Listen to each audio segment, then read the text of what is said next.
Sir, बहुत सारे लोगों के मन में एक सवाल आ रहा है कि क्या भारत और पाकिस्तान के बीच 2026 के साल में ही कोई संघर्ष होने वाला है? और अगर ये संघर्ष हुआ, ऑपरेशन सिंदूर 2 हुआ, तो ये कैसा होगा? पाकिस्तान की अभी की स्थिति क्या है और भारत की तैयारी कितनी बड़ी है? चाइना कितना सपोर्ट कर रहा है? चाइना ने स्वीकार कर लिया है कि हमने ऑपरेशन सिंदूर में पाकिस्तान को टेक्निकल सपोर्ट दिया था। क्या प्लान कर रहा है पाकिस्तान? देखिए, पाकिस्तान तो बाज नहीं आएगा, क्योंकि पाकिस्तान अपनी अकल यूज़ नहीं करता। पाकिस्तान को एक तरफ से यूएस सपोर्ट करता है कि आप इंडिया को बिजी रखो। इवन पहलगाम अटैक से पहले एक यूएस की डेलीगेशन पाकिस्तान में थी और उसी के बाद मुशर्रफ की स्टेटमेंट आई थी। यानी कि ये माना जाता है कि पहलगाम अटैक के पीछे अमेरिका की अप्रूवल थी और बहुत से ऐसे एक्शन किए जाते हैं पाकिस्तान के द्वारा जिसके पीछे अमेरिका की सपोर्ट होती है। और आपको याद होगा ऑपरेशन सिंदूर के बाद ट्रंप ने किस तरीके से प्रेस किया था पाकिस्तान को, और आज भी कैसे प्रेस कर रहे हैं उसको। और आसिम मुनीर और जो शहबाज शरीफ है उनको वहाँ पे ले गए थे, अपनी गोदी में बिठाया और बातें की, और इससे उसकी प्रॉब्लम, उसकी तो रेपुटेशन ख़राब हो रही है, लेकिन पाकिस्तान की भी रेपुटेशन बर्बाद हो रही है। देखिए, पाकिस्तान क्या है कि पाकिस्तान इस टाइम पे बहुत ज़्यादा फ्रंट फुट पे है, क्योंकि उनके डिफेंस मिनिस्टर की मैंने स्टेटमेंट सुनी थी कि जैसे हमने पीटा इंडिया को ऑपरेशन सिंदूर में, वैसे हम तालिबान को पीट देंगे। आप देखिए, सब पूरा वर्ल्ड कह रहा पाकिस्तान हार गया, लेकिन पाकिस्तान फिर उस तरीके से। पाकिस्तान के दो रीज़न है। देखिए, जब ऑपरेशन सिंदूर हुआ था तो उस टाइम पे जो टर्किश ड्रोन थे, बख्तियार ड्रोन, इनको टर्किश लोग चला रहे थे पाकिस्तान के अंदर, और कहते हैं कुछ टर्किश मारे भी गए थे। और जो चाइनीज़ थे, चाइना इनको सैटेलाइट्स दिए थे, और चाइना के जो डिफेंस सिस्टम थे वो चाइनीज़ ऑपरेट कर रहे थे, जो हमने बर्बाद कर दिए। लेकिन चाइना दोबारा से पाकिस्तान को और ज़्यादा सपोर्ट कर रहा है। जैसे J-20 चेंगडू फाइटर जेट दे रहा है, जो 5th जनरेशन के फाइटर जेट है, 8 हैंगर क्लास सबमरीन दे रहा है। साथ में चाइना इनको लेटेस्ट इक्विपमेंट दे रहा है, स्पेशली जो डिफेंस सिस्टम दे रहा है, जिनको कंपेयर किया जा सकता है S-400 से।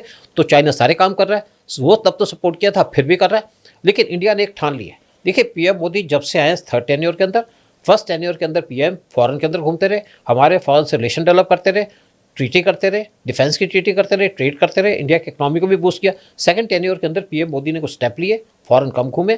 पहला था राम मंदिर का, दूसरा था आर्टिकल 370 जो इन्होंने कश्मीर से हटाया था। बहुत बड़ा स्टेप था इंडिया के लिए, यानी कि कश्मीर को इंडिया से पूरे तरीके से इंटीग्रेट कर दिया। और 3rd टेन्योर के अंदर पीएम मोदी ने और कुछ स्टेप लिए, इन कुछ इंटरनल कुछ एक्सटर्नल। एक्सटर्नल के अंदर पीएम मोदी ने ऑपरेशन सिंदूर चलाया, 9 टेरर कैंप को डिस्ट्रॉय कर दिया। फिर पाकिस्तान से कहा तुम रेस्पॉन्स नहीं करोगे तो हम भी कुछ नहीं करेंगे। लेकिन जब उन्होंने रेस्पॉन्स दिया तो हमने उनके 9 एयर बेसिस को डिस्ट्रॉय कर दिया, इन ऑपरेशनल कर दिया। 2 उनके आर्मी के बेसिस को इन ऑपरेशनल कर दिया, उनको अवाक्स गिरा दिया। अवाक्स वो होता है प्लेन जो हवा में उड़ता रहता है और पूरी आपके जो ट्रुप्स को गाइडेंस देता है, एयरफोर्स को गाइडेंस देता है, कहाँ कहाँ आपके प्लेन है, कहाँ कहाँ के अपोजिशन के प्लेन है। उससे पाकिस्तान जो बहुत ज़्यादा बुखला गया। साथ में पाकिस्तान के जो डिफेंस सिस्टम थे उनको डिस्ट्रॉय कर दिया, इवन लाहौर के ऊपर। तो पाकिस्तान ने कहा भाई बहुत कुछ हो गया, अमेरिका से कहा भाई हम चाहते हैं वार ख़त्म हो जाए। जब कहा तो हमारी डिफेंस फोर्सेस ने मना कर कह दिया कि ठीक है वार ख़त्म है। लेकिन अब क्या है कि पाकिस्तान, और ये उम्मीद लगाई जा रही थी पहले जब आपका पठानकोट अटैक हुआ था तो पीएम मोदी ने इनके लोगों को बुलाया, आईएसए को बुलाया कि आप देखिए बात कीजिएगा और जिनको आपने एक्शन लेना लीजिएगा। उन्होंने आया, देखा सब कुछ, लेकिन उसके बाद कोई एक्शन नहीं लिया। फिर जब आपका उरी अटैक हुआ, देखिए आपको एक और बात बता दूं, पठानकोट अटैक और उरी अटैक, इसकी इंटेलिजेंस ने पूरी इन्फॉर्मेशन दी थी, यानी कि रॉ ने इसकी इन्फॉर्मेशन दी थी। मेरे को पर्सनली ये बात बताई उस टाइम के रॉ के चीफ ने, जो बाद में डिप्टी एनएस से बने। लेकिन हमारे जो वहाँ पे हैंडलर थे या जो इंचार्ज थे हमारे कैंप्स की, उनकी गलती की वजह से सारा कुछ हुआ। पठानकोट में जो इंचार्ज था उसने कोई एक्शन नहीं लिया, एक आदमी को गेट पे खड़ा कर दिया, बाकी कोई ध्यान नहीं दिया, तो अटैक हो गया। उसके बाद जब उरी अटैक हुआ तो उस टाइम पे एक कुत्ता भी भौंका। अब ये तो कहेंगे नहीं कि 3 बजे करोगे 4 बजे करोगे, अटैक तो किसी भी टाइम भी हो सकता है उनकी कन्वीनियंस के हिसाब से। कुत्ता भौंका, कोई ध्यान नहीं दिया गया। और जो स्टेशन, जो उसका इंचार्ज था उरी के स्टेशन का, उसने अपने सोल्जर्स को सुला दिया ऐसी जगह में जहाँ पे आपके ऑयल रखा हुआ था, और एक ग्रेनेड फेंका गया उसके ऊपर, जिसकी वजह से लोग उसके मर गए। लेकिन पीएम मोदी ने उसके ऊपर एक्शन लिया और एक सर्जिकल स्ट्राइक की थी पाकिस्तान के अंदर, और इनके कैंप से जहाँ से लोग आए थे उनको डिस्ट्रॉय कर दिया। उसके बाद पाकिस्तान ने फिर 2018 में पुलवामा किया, क्योंकि उसके अंदर कुछ हमारे लोग थे जो पाकिस्तान से कह रहे थे कि आप कुछ करोगे तभी मोदी हटेगा। जैसे मनीष शंकर अय्यर पाकिस्तान के अंदर गए, कहिए आप पीएम मोदी को हटाओ, तो वहाँ के लोगों ने कहा भाई आप हटाओ, हम कैसे हटाएंगे। इवन बरखा दत्त ने कहा पाकिस्तान को कुछ बड़ा करना पड़ेगा, तो उन्होंने बड़ा किया, यानी कि पुलवामा अटैक कर दिया, जिसके अंदर हमारे 40 सोल्जर मारे गए। उसके बाद पीएम मोदी ने बालाकोट स्ट्राइक कर दी, और उस टाइम पे जब पीएम मोदी को दिखाया गया बालाकोट स्ट्राइक के बारे में कहाँ करें, रॉ ने उनको दी 15 कैंप्स की डिटेल्स जो पीओके के अंदर थे और पाकिस्तान के अंदर थे। लेकिन पीएम मोदी ने कहा मेरे को कुछ बड़ा करना है, तो इन्होंने कहा जो स्पेशली जैस के जो टेररिस्ट कैंप है उनको डिस्ट्रॉय करना है। तो उनको 3 टेररिस्ट कैंप की डिटेल दी गई। एक है नल्ला जो पीओके के अंदर था, दूसरा था आपका बालाकोट जो खैबर पख्तूनख्वा पे था, और तीसरा जो था वो था आपका पाकिस्तान के अंदर जैश का, जिसको रिसेंटली डिस्ट्रॉय किया इन्होंने ऑपरेशन सिंदूर के अंदर, जहाँ पे मतलब इनका जो एक सब इम्पॉर्टेंट टेररिस्ट बैठा हुआ था। तो उस टाइम पे बहावलपुर, हाँ बावलकोट में, तो पीएम मोदी ने कहा पीओके में तो हम करेंगे नहीं, क्योंकि बड़ा काम हुआ है तो काम हम बड़ा करेंगे। फिर भावलपुर की बात की गई, तो भावलपुर में पीएम मोदी ने मना कर दिया, क्योंकि भावलपुर कंजेस्टेड एरिया के अंदर था और वहाँ पे एक सिनेमा घर भी था साथ में वहाँ पे कुछ और भी पब्लिक थी, लोकल पब्लिक थी। तो पीएम मोदी ने कहा कि भाई यहाँ पे अटैक होगा तो सिविलियन मारे जाएंगे। तो अल्टीमेटली जो उनका मेन एम्फेसिस था वो था बालाकोट के ऊपर। बालाकोट का जो एरिया था उसकी पूरी डिटेल थी रॉ के पास, कहाँ कहाँ कमरे हैं, कौन कौन क्या है, तो पूरा का पूरा इनका पास सेटअप था। और वहाँ पे एक बोर्ड लगा हुआ था कि 25 फरवरी को यहाँ पे एक नए रिक्रूटमेंट की जाएगी। 25 फरवरी तक वहाँ पे 150 के करीब नए टेररिस्ट आए। तो ये था कि 26 की मॉर्निंग की 25 की रात को आएंगे, वहीं सोएंगे, और 26 को वहाँ पे 300 टेररिस्ट होंगे। ये पूरी डिटेल दी थी इंटेलिजेंस ने। तो उसके बाद एक अटैक किया गया यहाँ पे, और वो अटैक की तो खैर डिटेल हम अलग से कर सकते हैं, लेकिन अटैक किया गया तो स्पाइस जो इनके मिसाइल्स हैं आपके इसराइली, वो यूज़ की गई। और मिसाइल जब जाती है किसी बिल्डिंग के अंदर, तो बिल्डिंग के अंदर घुस करके वो एक्सप्लोड होती है, और जो अंदर जितने लोग बैठे होते मर जाते हैं। तो वहाँ पे 300 लोग मारे गए, क्योंकि उस टाइम पे 300 टेररिस्ट थे। हमारी अपोजिशन ने बहुत शोर मचाया कि यह तो कोई डिटेल नहीं है आपके पास, लेकिन एनटीआरओ ने पूरा कंफर्म किया कि वहाँ पे जो 300 आपके मोबाइल थे वो ऑफ हो गए, क्योंकि आजकल तो आपको पता है कि किस टाइप की हमारी इंटेलिजेंस चलती है। तो ये इंडिया ने काम किया, लेकिन पाकिस्तान फिर बाज नहीं आया। फिर उसने जब दोबारा से अटैक किया हमारे पास, 26 लोगों को मारा पहलगाम के अंदर, तो हमने ऑपरेशन सिंदूर किया। अब दूसरी बात ये आ गई कि पाकिस्तान तो बाज नहीं आ रहा। एक तरफ पाकिस्तान को सपोर्ट कर रहा है टर्की, एक तरफ कर रहा है चाइना, एक तरफ अमेरिका कर रहा है। अगर हमारा पाकिस्तान से नेक्स्ट वार होता है तो पाकिस्तान को ओपनली सपोर्ट करेगा चाइना भी, पाकिस्तान को ओपनली सपोर्ट करेगा आपका टर्की भी। तो इंडिया ने पूरी प्लानिंग कर ली है, मौका ढूंढ के जैसे पाकिस्तान को हरकत करता है तो पाकिस्तान के साथ पे अटैक कर दिया जाएगा। हम बहुत सी मिसाइल बना रहे हैं, जैसे हमारे ब्रह्मोस मिसाइल है जिसकी रेंज थी 400 किलोमीटर की, आज हम बना रहे हैं ब्रह्मोस मिसाइल जिसकी रेंज है 800 किलोमीटर की। फिर एक छोटी सी ब्रह्मो बना रहे हैं जो सिर्फ 2-3 करोड़ की है, वो भी बनाई जा रही है। तो इंडिया इस टाइम पे पूरी तैयारी कर रहा है। अगर पाकिस्तान दोबारा हरकत करेगा तो पिछली बार तो छोड़ दिया, अब की छोड़ेंगे नहीं, और बड़ा एक मैसिव अटैक होगा पाकिस्तान के ऊपर, नेवी की तरफ से, एयरफोर्स की तरफ से, और इवन हमारी आर्मी घुस जाएगी, और पाकिस्तान को 2-4 घंटे के अंदर बर्बाद कर दिया जाएगा, ख़त्म कर दिया जाएगा, ताकि पाकिस्तान दोबारा उठे ना। और ये फाइनल असॉल्ट होगी। आपको याद होगा जब 1971 का वार हुआ था, तो उस टाइम पे अमेरिका की नेवी आ गई थी, उनकी 7th फ्लीट आ गई थी, इवन ब्रिटिशर ने अपनी नेवी भेज दी थी। तो इंदिरा गांधी ने कहा कि इसके ऊपर जल्दी से जल्दी काम करो, हमें वार जल्दी ख़त्म करना है। तो उस टाइम पे ये कहा गया रॉ के द्वारा, और जो हमारे दूसरे एक्सपर्ट थे, कि आप सिटी से मत घुसिए, आप सिटीज़ को बाईपास करिए और सीधा जाइए ढाका के ऊपर, और ढाका के ऊपर चले गए बास करके। अगर हम लड़ते रहते तो टाइम वेस्ट होता। तो ढाका को जैसे सर्कल किया तो उस टाइम पे उनको कहा सरेंडर कर दो, उन्होंने सरेंडर करने से मना कर दिया। तो उस टाइम पे इनके पास 2 प्लेन थे पाकिस्तान के पास, एक को तो गिरा दिया, लेकिन प्लेन एक बचा था। उनका जो आर्मी का चीफ था याह्या खान था ना शायद वहाँ का, और दूसरा उनका जो वहाँ पे कंट्रोलर था जो उनका सिस्टम कंट्रोल करता था, वो डिसाइड नहीं कर पा रहे थे, उनकी लोकेशन भी समझ नहीं आ रही थी। लेकिन एक फ़ोन कॉल पकड़ी गई जहाँ पे बात कर रहे थे, उन्होंने कहा कि हम फलानी होटल में मिलेंगे। इसको इंटरसेप्ट कर लिया गया रॉ के द्वारा, और इसको हैंड ओवर कर दिया एयरफोर्स को, जहाँ पे उन्होंने मीटिंग करनी थी उसी होटल को उड़ा दिया इनके वहाँ पहुँचने से कुछ देर पहले, क्योंकि हम उनको नहीं मारना चाहते थे, और उन्होंने वहाँ पे सरेंडर कर दिया कि हम सरेंडर करें। तो वार 13 दिन में ख़त्म हो गया। अब ये जो वार पाकिस्तान के साथ होगा, ये 4 या 6 घंटे के अंदर ख़त्म कर दिया जाएगा, कि ना तो चाइना को मौका मिले बीच में आने का, ना टर्की को मिले, ना अमेरिका कुछ कह पाए। तो इंडिया ने पूरी तरीके से प्लानिंग कर ली है कि अगला वार क्रूशल होगा, और ये वार होगा फाइनल वार में पाकिस्तान, जिसके अंदर पाकिस्तान को हरा करके उसके टुकड़े कर दिए जाएंगे, बलूचिस्तान अलग, पीओके अलग। और आज इंडिया ना यूएस की परवाह करेगा, ना चाइना की परवाह करेगा, और जो पिछली बार इंदिरा गांधी ने छोड़ दिया था अनफिनिश्ड जॉब पीओके लेने का, वो इंडिया यहाँ पे ले लेगा। बहुत कमाल की आपने बात बताई, और अच्छी प्लानिंग कितनी है भारत की ये जानने को मिला है। अब मैं पाकिस्तान से आगे बढ़कर चाइना पर आता हूँ। एक वक्त ये था, और हमने कई सालों से ये सुना है कि चाइना ने भारत के आसपास जितने भी इलाके हैं समंदर में, ख़ास तौर पर भारत के पड़ोसी देश, वहाँ पर अपने बेस बनाने शुरू कर दिए हैं। और चाइना जो है वो इस तरीके से हमारे आसपास समंदर में बैठा है जैसे स्ट्रिंग ऑफ पर्ल्स कहते हैं, यानी भारत के आसपास मोतियों की माला की तरह चाइना आकर बैठ गया है और भारत को पूरा घेर लिया गया है। यानी कि चाइना जिस दिन चाहेगा और जिस इलाके से चाहेगा वो भारत पर अटैक कर सकता है। अब ये कितनी खतरनाक बात है, ये पिछले कई वर्षों से हम सुनते आ रहे हैं, करीब करीब हर कोई इसके बारे में जानता है। अब सवाल यह है कि भारत ने इसके लिए प्लानिंग क्या की है? स्ट्रिंग ऑफ पर्ल्स का जवाब क्या है?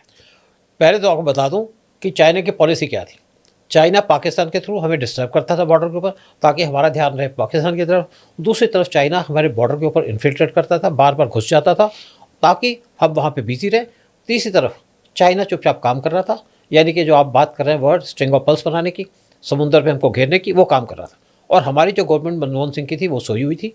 उन्होंने एक 2011 में पॉलिसी बनाई कि हमारी पॉलिसी होगी चाइना को काउंटर करने की, कि हम चाइना को वॉच करेंगे, यानी कि हम चाइना को देखते रहेंगे, करेंगे कुछ नहीं। जब पीएम मोदी 2014 में आए तो पीएम मोदी ने पॉलिसी चेंज कर दी। उन्होंने कहा हम चाइना को वॉच नहीं करेंगे, हम एक्ट करेंगे, यानी कि चाइना के खिलाफ काम करेंगे। आपको याद होगा जब पीएम मोदी आए थे 2014 में, हर एक कंट्री में घूमे, पूरे यूरोप में घूमे, इवन पूरे एशिया में घूमे, इवन वो आसियान कंट्री वहाँ पे भी गए और पूरे तरीके से इन्फॉर्मेशन इकट्ठी करके सबको इकट्ठा कर लिया चाइना के खिलाफ, और साथ में काम करना शुरू कर दिया चाइना के खिलाफ। बॉर्डर के ऊपर रोड्स बनाने शुरू कर दिए, टनल्स बनानी शुरू कर दी, और जैसे मैंने कहा कि हमने वहाँ पे ALG बना रखी है चाइना के बॉर्डर के आसपास।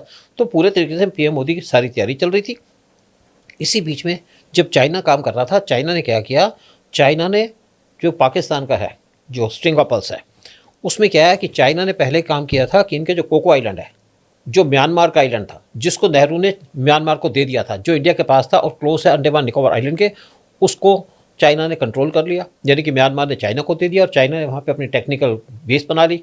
यानी कि जो भी म्यांमार के जो एक्टिविटी होती है अंडमान निकोबार आइलैंड के ऊपर, उसको चाइना पूरी तरीके से मॉनिटर कर रहा था। हम सोए रहे, हमने कोई एक्शन नहीं लिया। फिर 2010 में चिटागोंग, चाइना ने चिटागोंग का जो पोर्ट है उसको डेवलप करना शुरू कर दिया, और यहाँ पे उसने खर्चे $8.9 बिलियन, और उसको पूरा डेवलप कर लिया, और वहाँ पे उनकी एंट्री हो गई। यानी कि उनके वारशिप भी वहाँ आते थे। उस टाइम पे शेख हसीना पावर में थी, लेकिन जो कांग्रेस गवर्नमेंट थी उन्होंने शेख हसीना को ना पूछा ना बात की, तो शेख हसीना उस टाइम पे चाइना के अंदर चली गई। फिर 2012 में श्रीलंका ने कहा कि हमें हम्बनटोटा पोर्ट को डेवलप करना, हमारी गवर्नमेंट ने कोई रिस्पॉन्स नहीं दी, क्योंकि कांग्रेस की गवर्नमेंट थी। तो वहाँ पे उन्होंने हम्बनटोटा पोर्ट के ऊपर अपनी बेस बना ली, डेवलप किया $1.3 बिलियन से, और वहाँ पे चाइनीज़ वारशिप आने शुरू हो गए, सबमरीन्स आने शुरू हो गए, जो इंडिया के लिए बड़ा खतरा है, क्योंकि इंडियन ओशन के अंदर कोई किसी कंट्री का भी अगर वारशिप या सबमरीन आती है तो इंडिया कॉशियस हो जाता है, क्योंकि हम कहते हैं इंडियन ओशन हमारा है, यहाँ पे कोई ऐसी एक्टिविटी हो जिससे हमारे देश को खतरा हो, हमारी सिक्योरिटी का खतरा हो। 2015 में चाइना ने एग्रीमेंट किया पाकिस्तान के साथ, और उनके गवादर पोर्ट पे उन्होंने कंट्रोल कर लिया, डेवलप करना शुरू कर दिया, CPC स्टार्ट हो गई। चलो जो कुछ भी बात है, जैसा भी इनका कंट्रोल है। फिर मीन टाइम जो म्यांमार का क्याफुर पोर्ट है उसको डेवलप किया चाइना ने, और चाइना को वहाँ भी एक्सेस मिल गया। तो एक तरीके से चाइना ने इंडिया को काफ़ी हद तक घेर लिया था। दूसरी तरफ चाइना कोशिश कर रहा था मॉरिशस, मालदीव्स और सेशल्स, जो इंडिया के बैकयार्ड पे हैं, छोटी छोटी कंट्रीज़ हैं सी के अंदर, आइलैंड कंट्रीज़ हैं, उस पर भी इनकी एंट्री होनी शुरू हो गई थी। साथ में फिजी के वहाँ पे एक और कंट्री है, फिजी जो है आपके अटलांटिक ओशन के अंदर बहुत छोटी सी, वहाँ पे 15 कंट्रीज हैं, वहाँ पे इनके शिप जाने शुरू हो गए थे। तो पीएम मोदी ने क्या किया, जब 2014 में G20 की समिट को अटेंड करने गए ऑस्ट्रेलिया के अंदर, तो वहाँ से आते आते पीएम मोदी चले गए फिजी के अंदर। फिजी के अंदर बेसिकली हिंदू से वहाँ पे, और वहाँ पे इनको बड़ा अच्छा ट्रीटमेंट मिला। जितने भी 13 कंट्रीज से उनके हेड्स आए, पीएम मोदी ने कहा जो जो चीज़ आपको चाहिए ले लीजिए, थोड़ी सी मिलियंस ऑफ डॉलर की चीज़ चाहिए होती है। तो उस टाइम पे जो जापान के प्राइम मिनिस्टर हैं, उन्होंने पीएम मोदी के विजन को बहुत ज़्यादा अप्रिशिएट किया। इवन ऑस्ट्रेलिया, न्यूजीलैंड उन्होंने किया, क्योंकि ये जो आइलैंड थी ये आपके ऑस्ट्रेलिया और न्यूजीलैंड के क्लोज थी। तो वहाँ पे जैसे पीएम मोदी का, क्योंकि फिर वहाँ से आर्यभट्टा जो हमारा एक सैटेलाइट है उसको वहाँ से मॉनिटर किया जाता था, तो वहाँ पे सब कुछ ठीक कर दिया। उसके बाद पीएम मोदी की विजिट हुई, क्योंकि पीएम मोदी नेबरिंग कंट्रीज में विजिट करते रहे। पीएम मोदी 2015 में विजिट किए पीएम मोदी। और अच्छा, बीच में एक और बता दूं बात कि चाइना की पहले जिबूटी जो साउथ अफ्रीका के अंदर है, वहाँ पे बेस है उनकी, तो पूरा इनका तैयार हो गया जिबूती में। हाँ, जिबूटी में। देखिए उसके बाद क्या है कि पीएम मोदी 2015 में गए बांग्लादेश के अंदर, शेख हसीना से मिले और उनके साथ बड़े एग्रीमेंट साइन किए। उसके साथ बाउंड्री एग्रीमेंट भी था जो बहुत सालों से पेंडिंग था। साथ में उन्होंने वहाँ पे लोगों को उनको बहुत ज़्यादा वेलकम भी किया गया, मंदिरों में विजिट किए। साथ में उन्होंने एग्रीमेंट किया बांग्लादेश के साथ कि जो आपका चिटागोंग पोर्ट है वहाँ पे हमको एंट्री दी जाए। चिटागोंग पोर्ट के साथ एक दूसरे पोर्ट थे, उसको भी एंट्री मिल गई इंडिया को कि आप के शिप भी आ सकते हैं। फिर उनका डेवलपमेंट का काम दिया गया। 2 पोर्ट्स इंडिया डेवलप कर रहा था, 1 पोर्ट डेवलप करना शुरू कर दिया आपके जापान के द्वारा, क्योंकि इंडिया जापान रशिया के साथ बड़े अच्छे रिलेशन रहे। उसके बाद जो म्यांमार का पोर्ट है, 2018 में ये पीएम मोदी अब चले गए आपके ओमान के अंदर, वहाँ का जो डोकम पोर्ट है उसको ले लिया। ओमान में डोकम पोर्ट उसको ले लिया। फिर 2018 में पीएम मोदी ने चाबार पोर्ट ले लिया, जो आपका इसका डेवलपमेंट का काम ले लिया ईरान का, क्योंकि चाबार पोर्ट 80 किलोमीटर दूर है इनके ग्वादर पोर्ट से, वो भी बड़ी इंपॉर्टेंट चीज़ थी। ग्वादर वो जहाँ पे जो है पाकिस्तान का, लेकिन कंट्रोल चाइना करता है। हाँ, तो बेसिकली क्या है कि हम जो बात कर रहे हैं, हम कर रहे हैं स्ट्रिंग ऑफ डायमंड की। फिर जो श्रीलंका का आपका पोर्ट है, जो हम्बनटोटा पोर्ट है, इसके 40 किलोमीटर दूर है उनका है एक मटाला एयरपोर्ट, जहाँ पे मुश्किल से एक फ़्लाइट आती थी हफ्ते के अंदर, वो खाली पड़ा था और उनको नुकसान भी हो रहा था, उसका पैसा भी रिकवर नहीं हो रहा था। तो इंडिया, रशिया और अडानी ने उस पोर्ट को ले लिया। अडानी हमेशा इंडिया के साथ खड़ा रहा है हमारे डिफेंस सेक्टर के अंदर, हमारी सिक्योरिटी के लिए। इवन बांग्लादेश के अंदर हमारे बहुत से प्रोजेक्ट हैं जो अडानी ने लिए हैं, जिससे इंडिया की सिक्योरिटी मजबूत होती, वो ले लिया।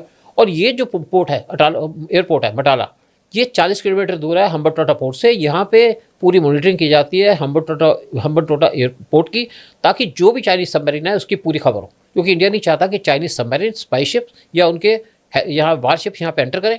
उसके बाद इन्होंने जो म्यांमार का जो स्वीटे पोर्ट है उसको डेवलप करना शुरू कर दिया। उसको उस टाइम पे इंडिया के जो प्रेसिडेंट है वो स्पेशली गए थे उसकी इनॉग्रेशन के ऊपर, उस पर ले लिया।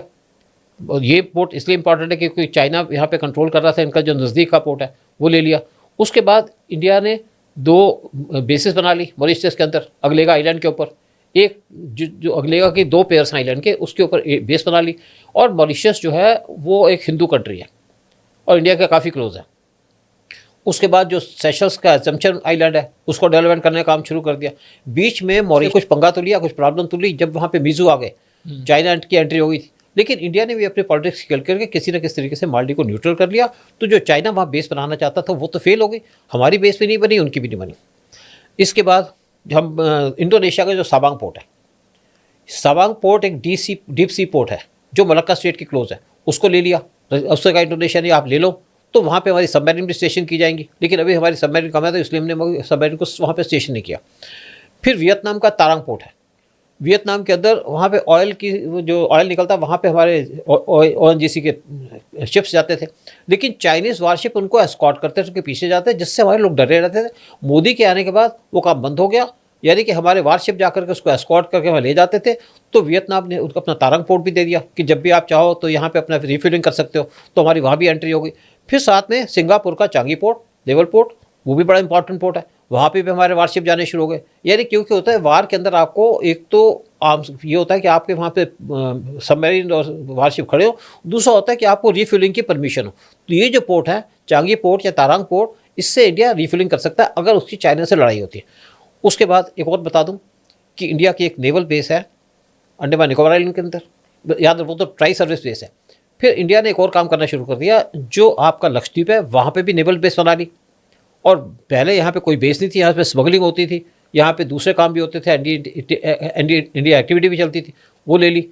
फिर लक्षद्वीप के अंदर एक और जो छोटी सी आइलैंड है, वहाँ पे इन्होंने एक स्टेशन बना दिया मॉनिटर करने का, एक एयरफोर्स के मॉनिटर करने का बना दिया, ताकि जो भी वारशिप आए या कोई एयरक्राफ्ट आए उसको इंडिया पूरे तरीके से कंट्रोल कर सके। फिर उसके साथ साथ अंडमान में तो हमारा ट्राई सर्विस है। फिर ग्रेटर निकोबार के अंदर लेटेस्ट से डेवलप किया जा रहा है, वहाँ पे बहुत बड़ा नेवल पोर्ट, जिसके ऊपर 82,000 करोड़ रुपये खर्च कर रहा है इंडिया। और यहाँ पे हमारा एयरक्राफ्ट कैरियर स्टेशन किया जाएगा, सबमरीन स्टेशन की जाएगी। और ये वो जगह है जिसके ऊपर सोनिया गांधी और राहुल गांधी ने क्वेश्चन उठाए थे कि यहाँ पे तो आप लोकल इकोलॉजिकल प्रॉब्लम जो लोग हैं वहाँ पे बैठे हुए हैं उनको आप डिस्टर्ब कर रहे हो। क्योंकि राहुल गांधी और सोनिया गांधी कोई भी चीज़ पे अगर क्वेश्चन रेस करते हैं तो इसका मतलब है कि आप बहुत अच्छा काम कर रहे हैं, क्योंकि जो भी काम करते हैं ये काम करते हैं चाइना के इशारे पे।